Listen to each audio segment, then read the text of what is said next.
إذا كنت تبحث عن تفاصيل مباراة المنتخب المغربي ضد منتخب أوكرانيا برسم الدور 16 من كأس العالم لكرة القدم السداسية 2023، فأنت في المكان المناسب. تابع الفيديو إلى النهاية.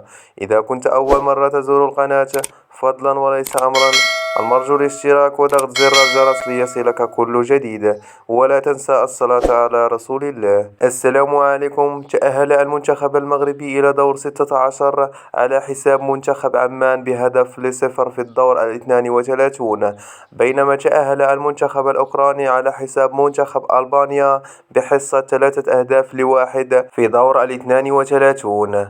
وسيلاقي المنتخب المغربي منتخب أوكرانيا برسم الدور 16 من كأس العالم لكرة القدم السداسية، وذلك اليوم الجمعة الموافق 9 يونيو 2023. وستنطلق صافرة هذه المباراة على الساعة 5:45 بتوقيت المغرب الجزائر تونس، وعلى الساعة 7:45 بتوقيت السعودية العراق اليمن.